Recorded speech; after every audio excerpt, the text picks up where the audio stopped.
These poems are dedicated to all those whose lives have been spent in bringing peace to this planet.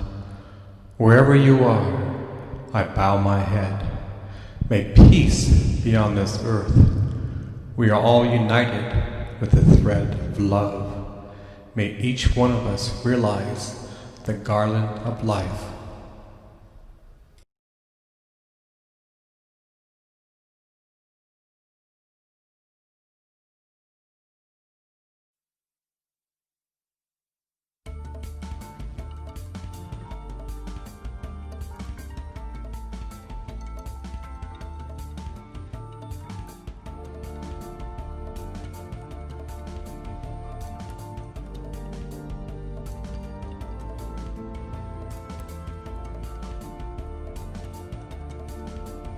They say money can't buy you love. What do you think of that? Is that true or false? Imagine buying a fancy car. Let's say a yellow Ferrari. At first, you love the car. Wow, I got this brand new yellow Ferrari. You take your family and friends for a spin. For the first month, you have so much love and joy. Slowly, day by day, your satisfaction goes out the door. You get a speeding ticket. One of your tire blows. You need an oil change.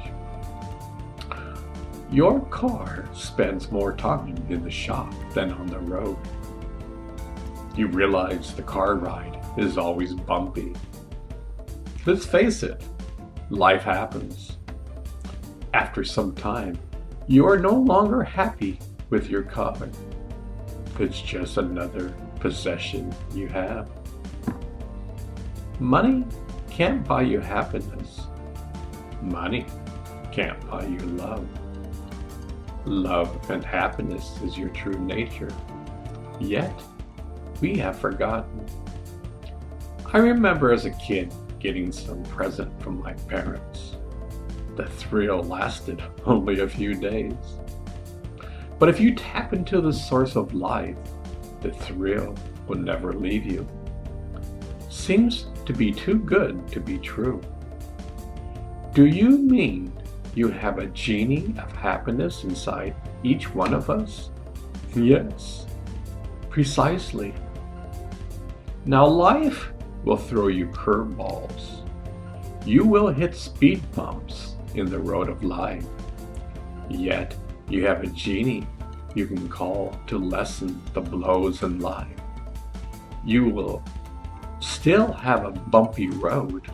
And that's why life is a journey. Yet diving inside of you daily creates shock absorbers in life. All the great masters in the past had incredible shock absorbers. They simply smiled in adversity. Imagine knowing the essence of life while you are alive. No wonder people loved them. They showed the way to discover the true essence within. Ponder this over.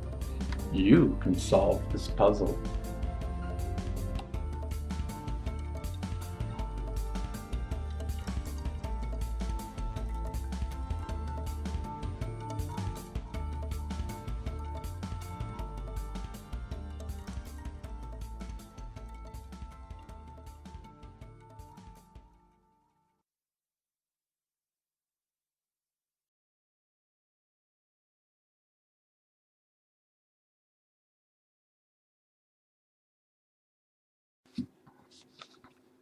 Wow, the moon is rising. Can you see it in the distance? Or are you texting while driving? What is so important that you risk death while driving? The moon is rising, and you are asleep at the wheel. The universe is alive. Yet you have forgotten many moons ago. As I have said, numerous times before. You are the universe. You just don't know it. Have you ever paid attention to the cycles of the moon?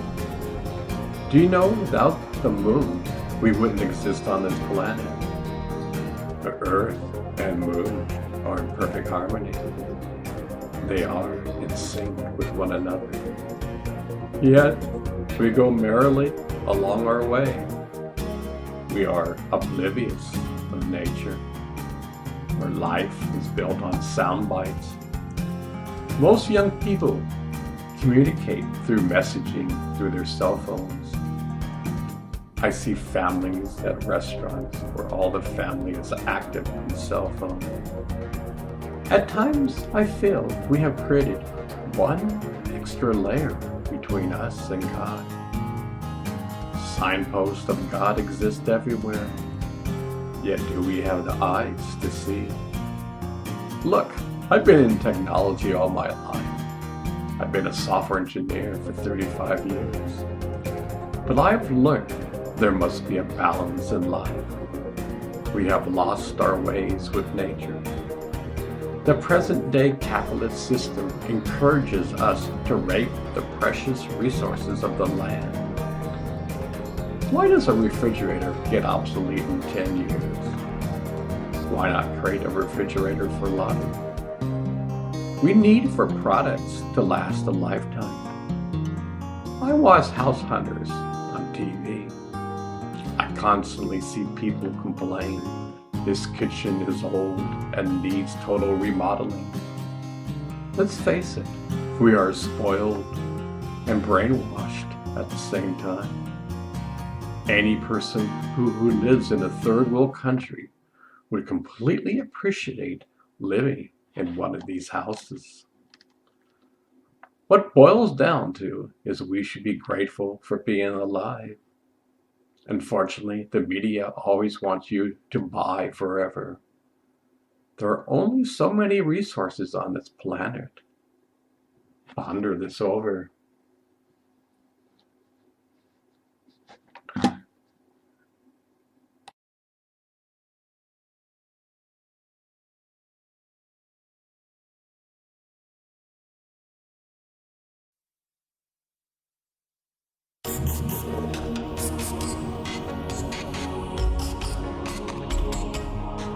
Music has changed my life.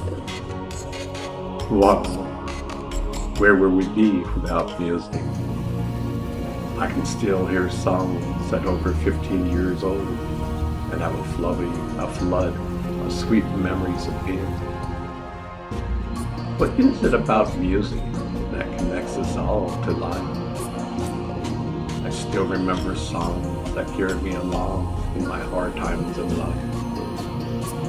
They inspired me and uplifted me. Music has many modes of expression. I grew up during the Vietnam War. Many of my favorite songs back then were protest songs. Country Joe and the Fish led the way. The Beatles led the revolution in music in their own way. With their producer George Martin, they completely changed the way we listen to music. I still remember anticipating their newest albums. Music cleans the mind and soul. It has a sense and purpose to it.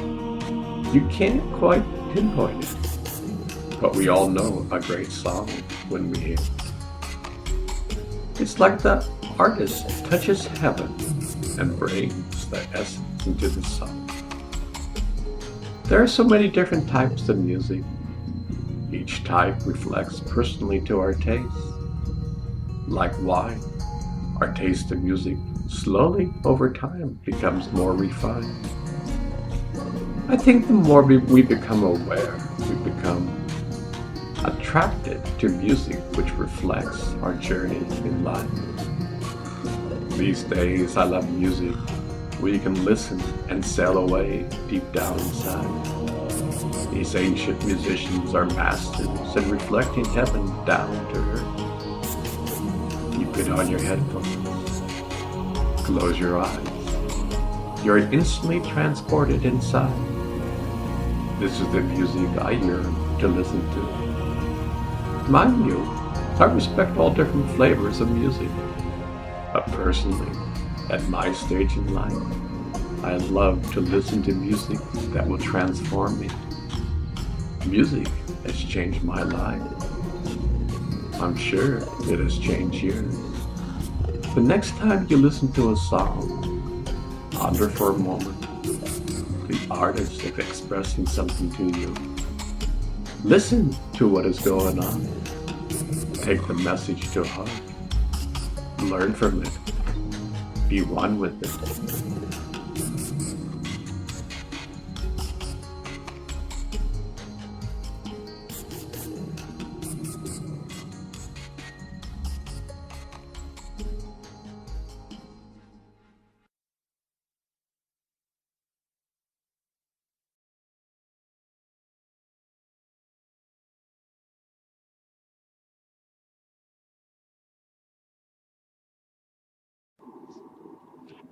Music is a way to find God inside of you.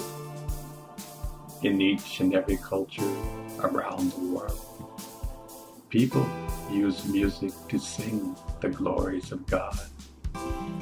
Each one has their different rhythm and melodies. The essence is one and the same. I love hearing the many different expressions of God. Each different expression touches my soul. You may have a solo performance where the singer gets totally lost and found inside. The audience is mesmerized by the performance. An arrow of love strikes our hearts. Or you may have some choir singing like incredible angels. You can almost touch God's face. His presence is felt everywhere. Tears of joy fill the air. I love to see the joy in the faces of Black people singing God's praises.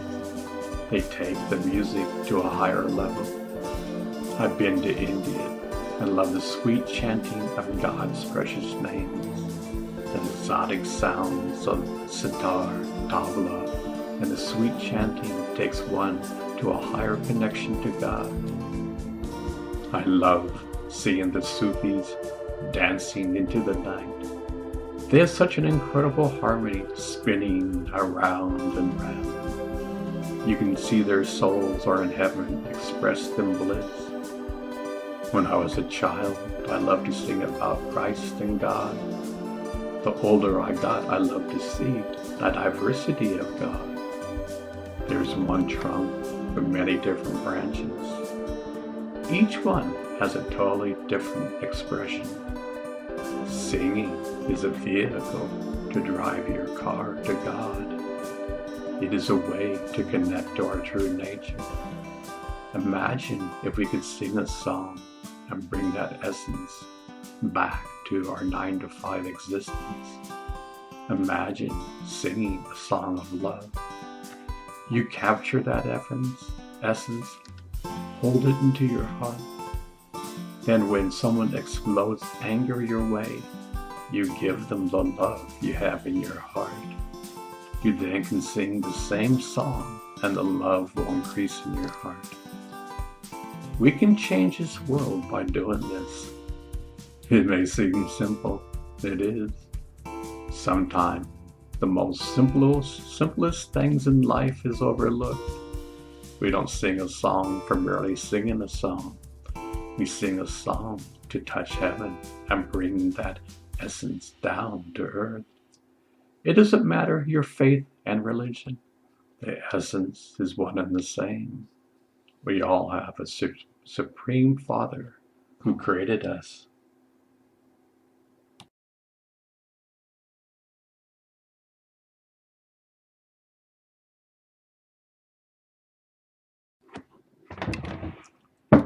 My cup is half full, not half empty. You may say I'm the eternal optimist. I always look at the bright side of things.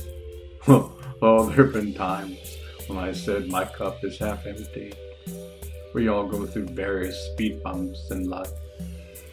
I'm 64, going on 65 in a few months. This year, I've only worked around 4 months. My last job for the USDA, 90 out of 100 employees got laid off. I feel sorry for many of these folks. Many of them came from India. I really don't know, but they had to go back to India after they got laid off. I got a part-time contract job, and it ended on the last day of July. Since then, it was a roller coaster of getting a job. Most of the time, I saw the glass as half full. Yet to be honest, at times, I saw the glass as half empty. I had this one job prospect where I interviewed 4 times. They loved my resume. They loved me. I got the job offer, yet it was a salary I made 30 years ago. I put a lot of effort and faith into getting this job. Well, for a few days, I was truly in the dumps.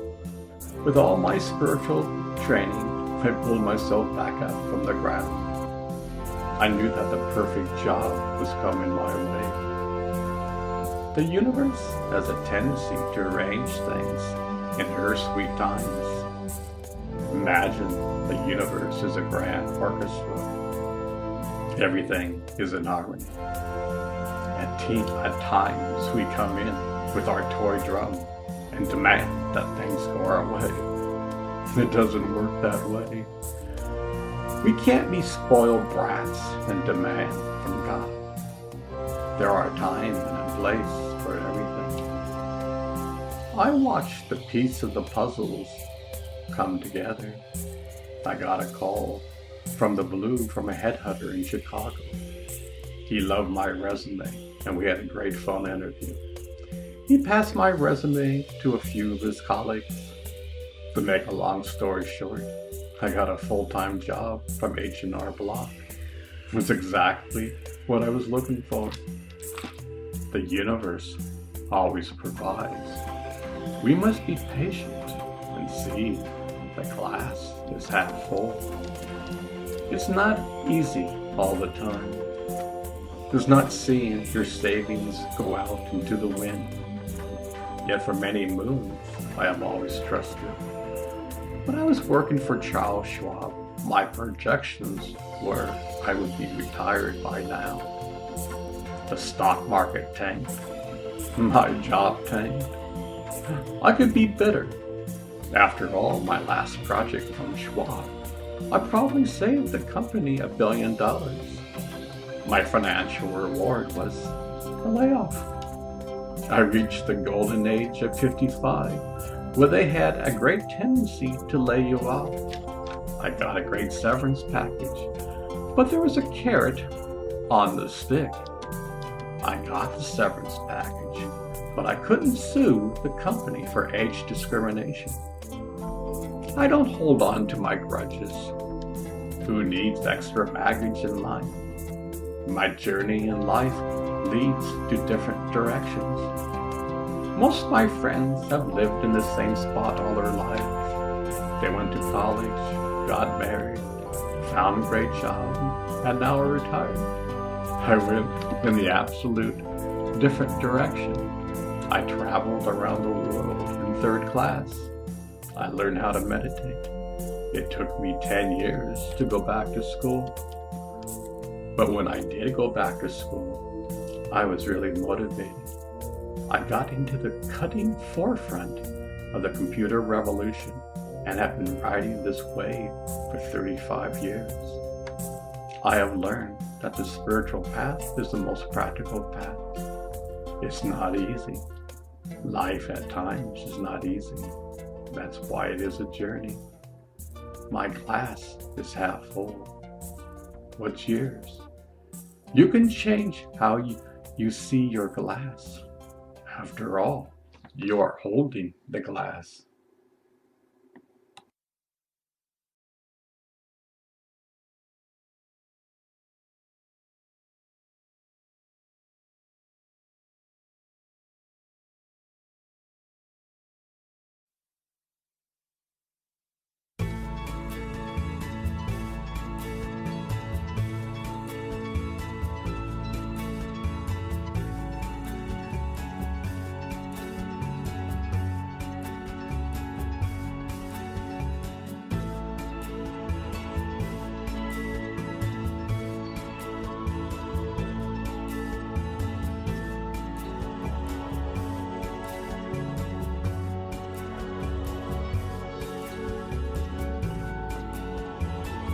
My dear friend, this message is for you.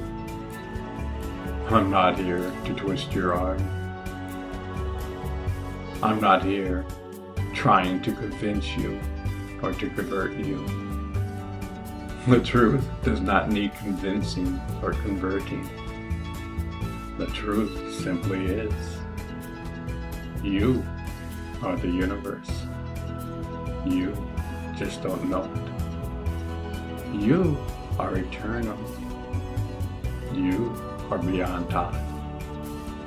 Wow, that's your true nature. I know it seems like, how could this be possible? All the wise men from the past said was to look within. This is the beginning of your inner journey. It's a wondrous journey. It's an exciting journey. Yes, you will still hit potholes in your life. Yet over time, you will develop great shock absorbers. The great masters in the past developed theirs over time. They made an incredible amount of mistakes, yet they learned from them. You see, mistakes aren't failures. They are made so we can fine-tune ourselves in life. That's a big difference.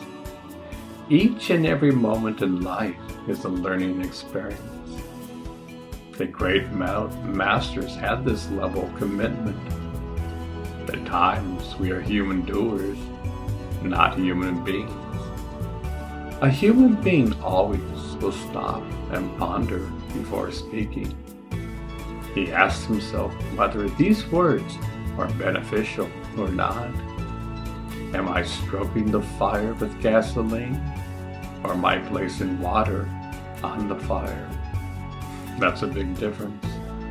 Our present day president, unfortunately, puts gasoline on the fire. This could lead to nuclear war. You can start to learn about your true essence just by monitoring your words you speak.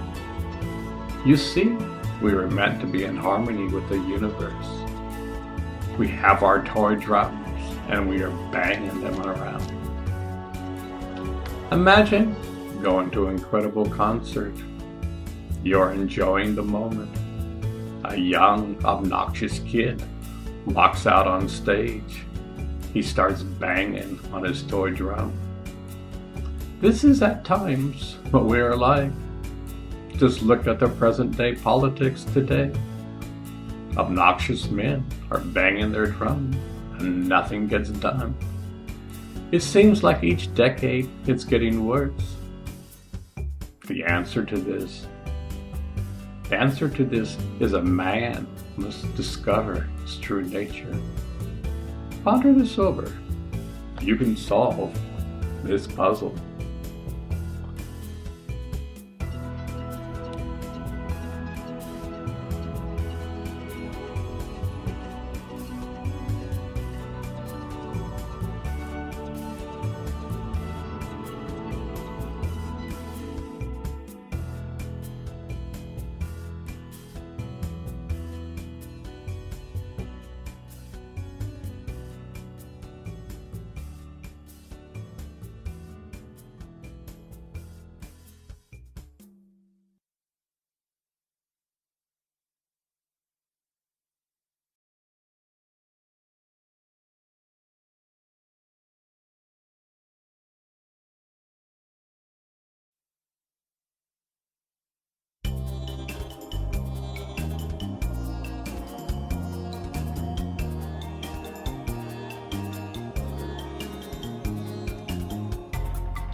Never forget who you are. We come into this world one with the universe. We live and then ultimately we die. When we die, we become one with the universe again. Somehow, along the way, we forget our true nature. How could that happen? Is this a cosmic joke? Is this a game that is meant to be played? We call life a journey. A journey has many different kinds of adventures. It isn't always a smooth road. The great masters from the past said that you can solve this great puzzle of life. You have to search within. Within lies the great jewel of life. The diamond exists inside of you. You have to mine the diamond. You have to pick and shovel. Nobody can do the hard labor of digging your own internal diamond. Oh, there are many books describing the process. As Christ once said, "Lo and behold, the kingdom of heaven lies within." Heaven is your true nature. Heaven is a state of being.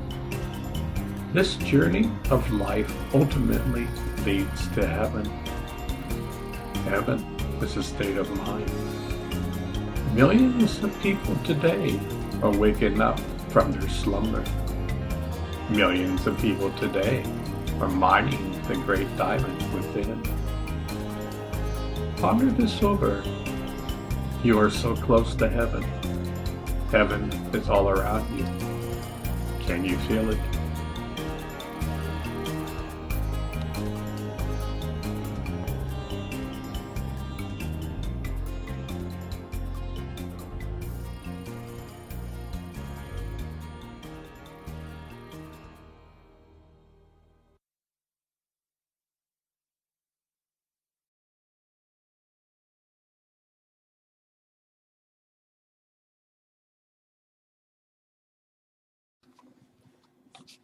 Never let go of your soul.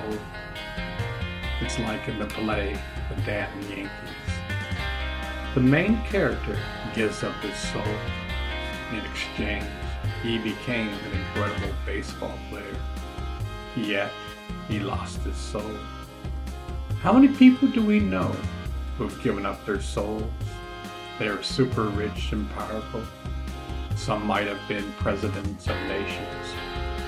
When you lose your soul, love and compassion don't exist. Oh, they are there, but the darkness has covered them over. I can't imagine living life without knowing the diamond inside.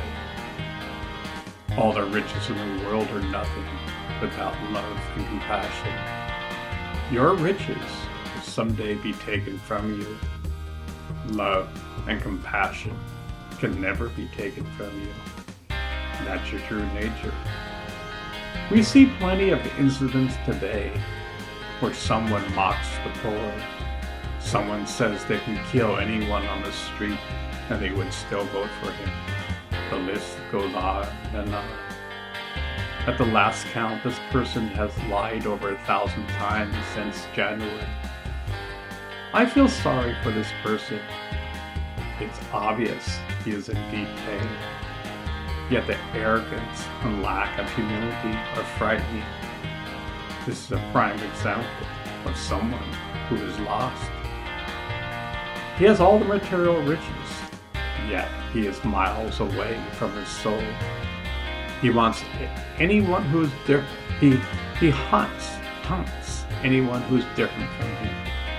All the goodness that Obama did is slowly being eroded. He is doing this in spite, not for the benefit of the country. He has a vendetta towards the previous administrations. It's like he wants to tear down anything they built up. I think next time around, we should look very closely who we elect. Trump steamrolled all his competition. They didn't have a chance. He used his opponents and mocked them. They didn't have a chance. He was a wild card. The United States never saw this coming. Now we have this president in office. Nobody, including his administration, knows how to control him. He is a wild cat. Unfortunately, he doesn't have the traits to be a leader of the free will. the rest of the world who's looking at us. They are saying the president has lost his soul. Just ask Puerto Rico.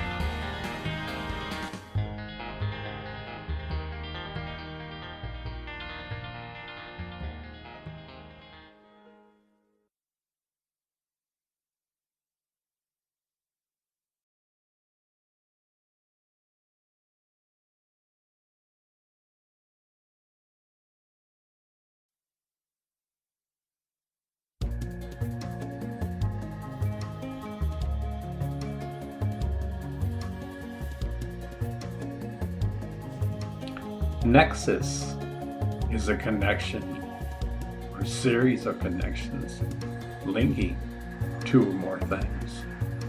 Wow, what does that mean? I've been saying that the signposts of God are all around us. Yet, do we have the eyes to see? My contract ended in July, so I've been looking for work. I knew that life always presents a series of connections to accomplish getting a new job. The trick is to be patient. Yes, I said the trick is to be patient. After a month of looking, I got a job offer from a great company. Unfortunately, they wanted me to pay me a salary I made moons ago. A little frustration enters the door. Well, I tell the frustration to leave and proceed along the way. Patience is truly a virtue. In order to get my new job, I had to wait for the perfect circumstances to occur. One day, I get this phone call from a recruiter. We start talking, and he loves my resume. He passes my resume along to his co-workers. One of the co-workers knows someone in the IT department for H&R Block. The H&R block person calls me and we have a chat. The next day, I'm up at their headquarters having a job interview. The next day, I'm offered a job. This is called Nexus. I love to see the connections linking two more things. Signposts in life is all around you. Be patient in life. Stop, look, and listen. We live a fast-paced life. We drive with a cell phone in our hands. Nexus truly occurs when we stop playing our toy drums in God's orchestra of life. Here is an incredible, harmonious music being played, and we are like a spoiled brat walking on stage, beating our toy drum. We are out of sync in life. No wonder we are frustrated. We have forgotten the harmony in life. We think we are totally alone. We don't believe in the concept of Nexus, much less experience it in our lives. For so many people, it's hocus pocus. Ponder this over. Your life will change when you discover the jewel inside. You can be in sync with the universe.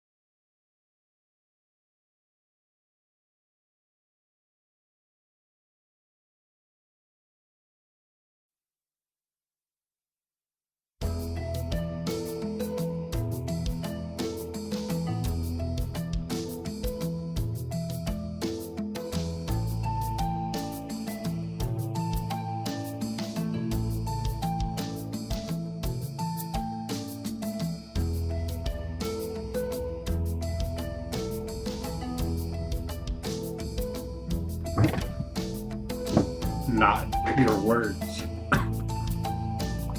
Today, is a brand new day. What habit would you like to change? How about the negative words you speak? You see, we can change for the better. Mankind has spoken words of hate and anger for ever so long. What has it accomplished us? Nothing but misery on this planet. Did you know that speaking negative words never creates a solution to the problem? It's like putting gasoline on the fire in life. It makes the fire explode.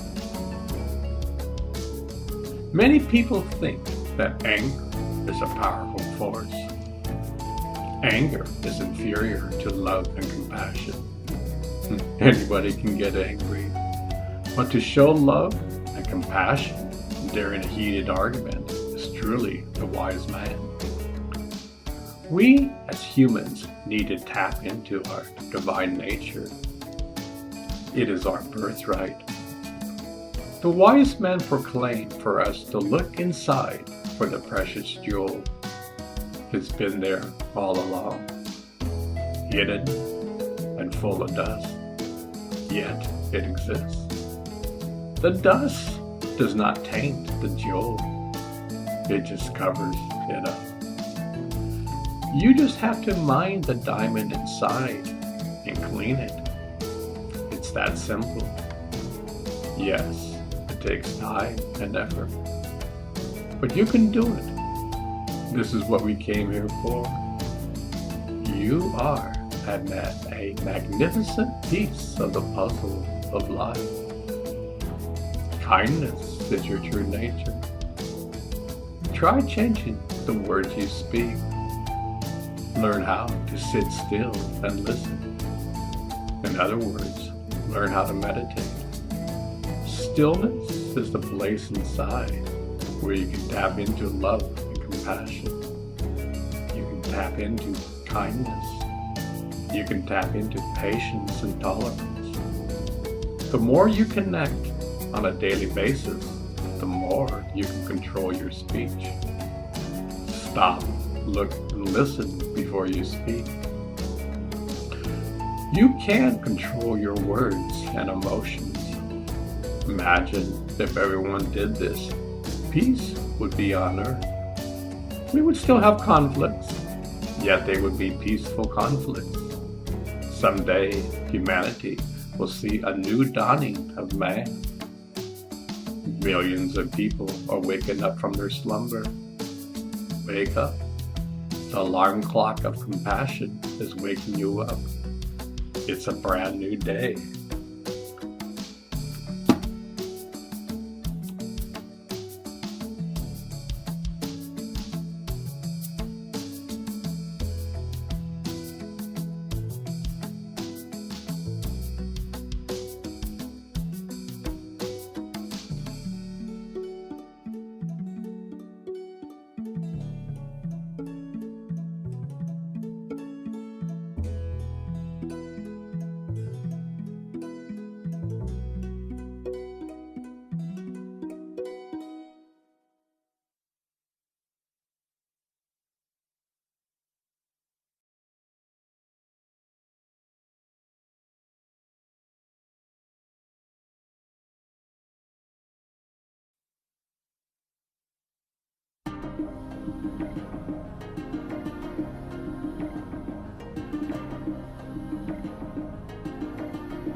It's been over 3 weeks since Puerto Rico got slammed by a Cat 5 hurricane. The country got totally destroyed. 3 weeks later, only 20% of the homes have power. People still have to wait in lines over 12 hours just to buy necessities. Look, these are U.S. citizens here. They are not second-class citizens. I am dismayed at a lack of humility in our president. Does he have any mercy and compassion? The mayor of San Juan made a desperate plea for help. Our dear president slammed her on Twitter. She's there doing her absolute best helping the people. She's wading in the dirty water, doing whatever she can. Our president comes in for a photo op. He stays for a few hours and leaves the scene. Why did it take so long for relief to come? Everybody saw the devastation. I'm living in Kansas and was devastated by the mass sufferings. Our military should have sent immediately tons of vessels and supplies. Aircraft carriers should have been sent. The entire cruise industry in the Caribbean should have sent their ships and helped out. After 2 weeks, Congress decided to drop the law with the Puerto Ricans pay an extra 20% on all goods being exported to the country. Much help came from private American citizens and businesses. They had the compassion to come to help. Even Elon Musk said he could help rebuild the grid using solar. This is a game changer. All it takes is for people to think outside of the box and act on it. As each day goes on, I pray for the suffering to end. Unfortunately, they have suffered too much. Why can't we, as a society, learn how to respond in an appropriate manner? Yes, the U.S. did send supplies, but the people of Puerto Rico would give us a nap. I don't blame them. Where are the love and compassion? Where is the sense of helping our fellow man? Our president is a reflection of our actions. He sets up the tone, and unfortunately, I don't see the emotional maturity. How dare the president mock the mayor when she's begging for help? I really don't think our president has any decent morals. He will mock anyone who has a different point of view. We need to step up to the plate and help Puerto Rico to heal itself. I pray that Puerto Rico will be totally healed from this disaster. May we learn our lessons from this disaster. Hopefully, next time around, we can be totally prepared.